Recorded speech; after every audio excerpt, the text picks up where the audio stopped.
Hi, my name is Tanishka, and like a lot of the women that I speak to, I'm deeply concerned about our girls, whether that's your daughter, my daughter, our collective daughters, even if you're not a physical mum, our nieces, our granddaughters, our friends' daughters, because they're very vulnerable. Girls, they, to quote Cindy Lauper, do want to have fun, but they're also looking for love, and they're naive when they leave the insular care of the mother, and it's inevitable that they then go out and explore the shadowlands. In other words, they get exposed to the dark side of life, and that's something that we can't protect them from. But what we can do is we can prepare them. And in our culture, which has been very patriarchal, most of us weren't prepared. And this meant that we experienced a lot more wounding and even abuse than was necessary in our inevitable getting of wisdom and growing up, our journey of individuation. So a lot of you that I speak to are passionate about helping our girls, by reclaiming ancient women's traditions and customs, and really mentoring our girls to help prepare them to hone their intuition as their inner guiding force, so that they don't get into a car with somebody that doesn't feel right, or they don't do something which doesn't sit right within them.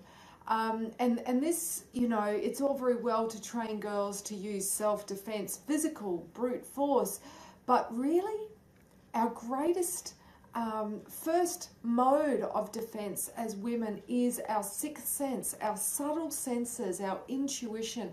And so this literally switches on when girls start cycling with the moon. So to teach them how to use this in a way that can be empowering for them is something I'm really, really passionate about. And when you think about society today, our girls are constantly being subjected to images of women that are degrading. The culture has become increasingly pornified, so we're seeing a lot of violent fetish in not just pornography, but in video clips, the whole sort of pimp daddy, booty-rific, even the escalation in girls getting cosmetic surgery to their booty, which is kind of signaling, hey, just bend me over and use me, don't meet me, don't court me. So, there's other pressures that have sort of surfaced as a result of this escalation of the porn pandemic. And the number one sort of demographic of guys using porn is boys aged 12 to 15. So they're getting messages about how to treat women, not just sexually, but in every sense, from images that are about domination, about power over rather than shared power, and girls that are pretending to enjoy being abused. And other sort of ramifications of this is, girls having labendectomies, which is the inner labia cut, because in pornography the censorship means that this is edited out. They're not allowed to show the inner labia of girls. And so because porn use is so prevalent amongst young men, they have an unrealistic expectation that girls shouldn't have protruding labia lips. And so there's this pressure being put upon girls to literally get them cut off to look normal, which is abnormal. In addition, there's pressure for girls to be hairless, to look like they're children, that they're not fertile. And so girls that aren't being, what would you say, supported by older women and mentored are really vulnerable. They're isolated, and they're more prone to go against what feels right and please those around them according to some very unrealistic expectations, which are really damaging for their self-esteem. So this leads girls to then, often dress in a way where they're selling themselves short. I see girls wearing tiny little denim cutoffs, and girls that are like 12, 13 years of age and haven't yet developed the sense of self to set boundaries, to speak their truth. And so, they are literally prey for those that would seek to take advantage of their naivety.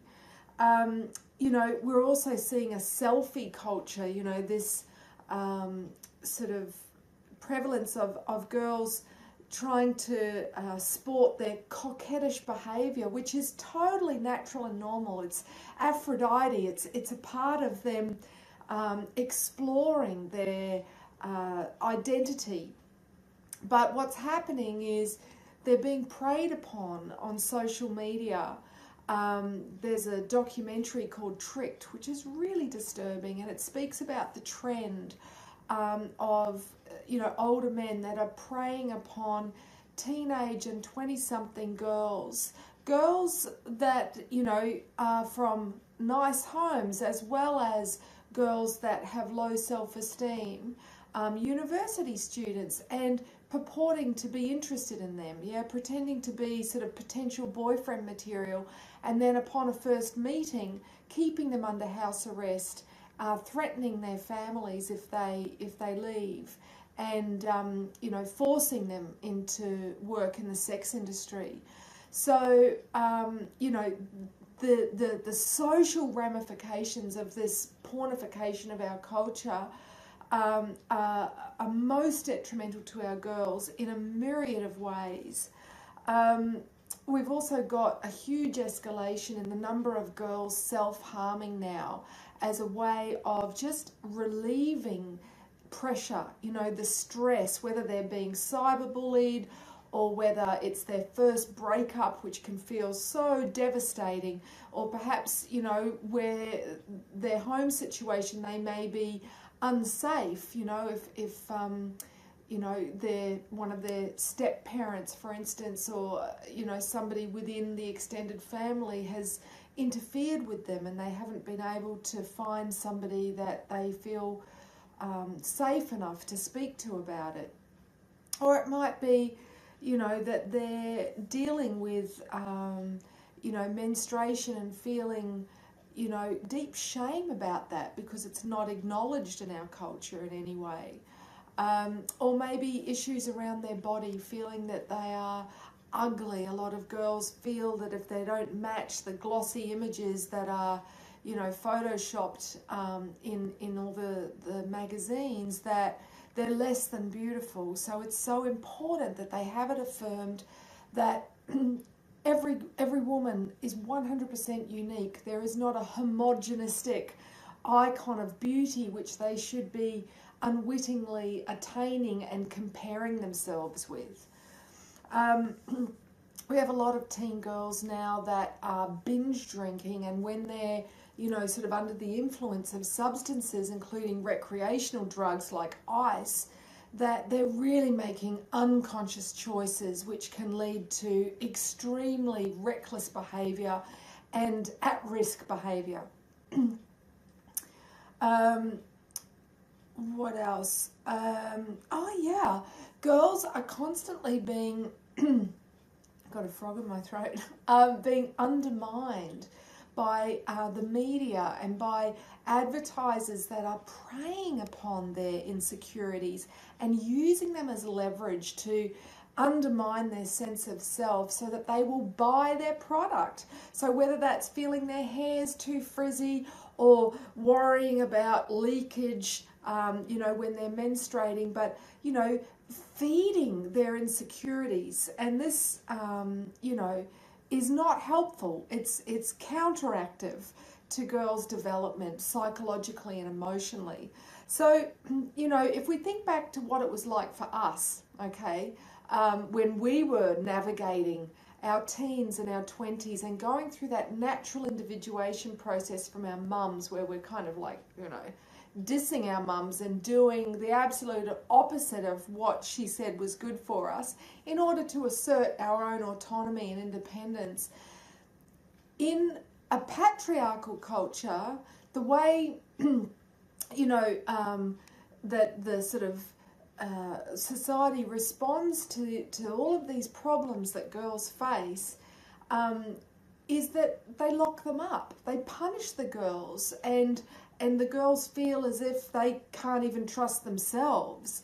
Whereas in the ancient feminine way, girls would be welcomed into the red tent, into a circle every month where they'd sit with the women of all generations, and this was a safe space where anything spoken would never ever be spoken outside of the circle. So it was a place where women felt safe to really air whatever was weighing upon their heart, whatever unresolved experience they'd been through and hadn't been able to get another perspective on it that could then help heal and reframe their sense of self, so that they weren't in a pattern of self-destruction based on self-loathing and self-punishment, which is what happens when girls don't have mentoring, when it's a case of their peers blind leading the blind, or they're only looking to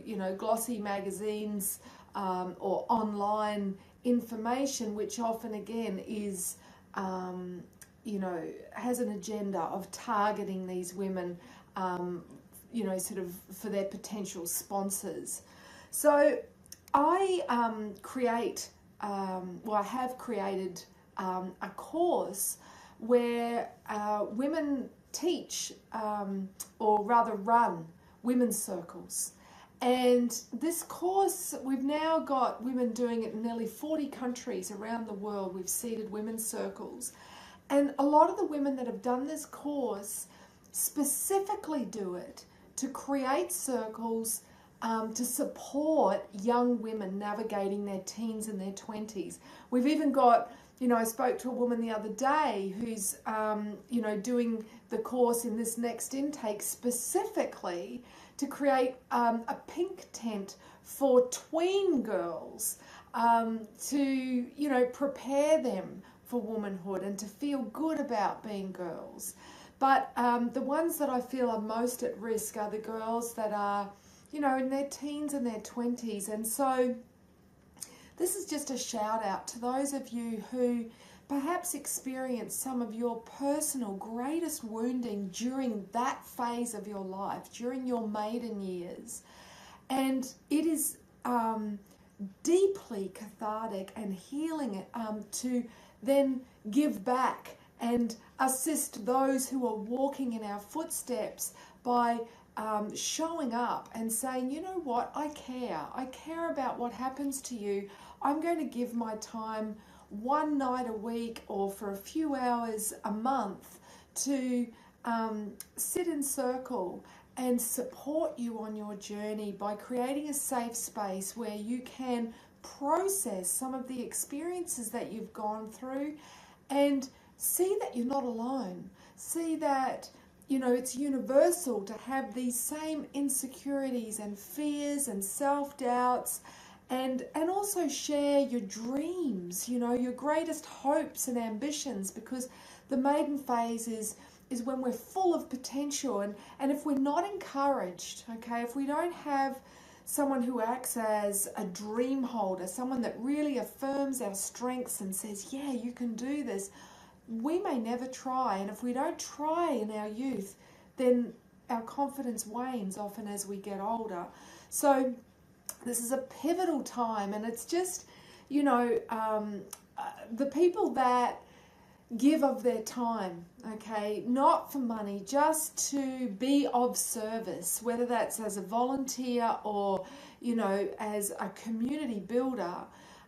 These are the people that live longer, yeah, statistically. These are the people that have greater health and well-being, that enjoy a more positive outlook on life. So, you know, there's so many benefits when we give back that we give, you know. It's uplifting and it's motivating. It gives us a sense of purpose and gives our life meaning when we can see the difference that we're making in somebody else's life by drawing upon our experiential wisdom and just creating a space where they can express their authentic truth and see that they're not alone.